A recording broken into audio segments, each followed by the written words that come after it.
When it comes to someone loading up a website, so they've clicked the link on Google to check it out. The first thing that pops up, what are the most crucial elements to make sure that you get the point across to keep them there? So someone's gone through and typed in Central Coast Builder. Yep. You've got your first 5. They're going to open up 5 different tabs. Yep. They're going to look quickly at each one.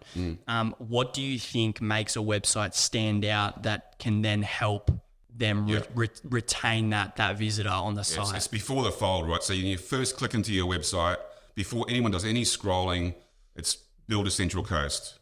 Yeah. It's that really good imagery. We've done a few websites with some nice drone footage showing the quality of the work. You might, at the top of the page, I'd have the amount of reviews that you've got.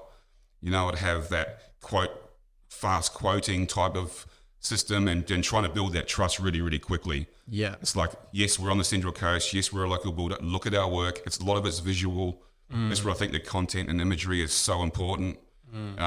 So yeah, we can get them there to the website, but holding them there, that's the trick. Yeah. So I think really good quality footage, spending the money on the imagery, not using this free stock stuff that's out there. Yeah. It's good for a point where you're getting started. Yeah. But you've got to spend money on that sort of stuff, and I think that's the first part.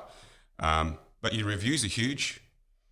That's your recommendations and legitimate reviews as well. Like, no one's going to put a bad review on their own website. Sure. That's not going to happen. So there's not a lot of trust around that.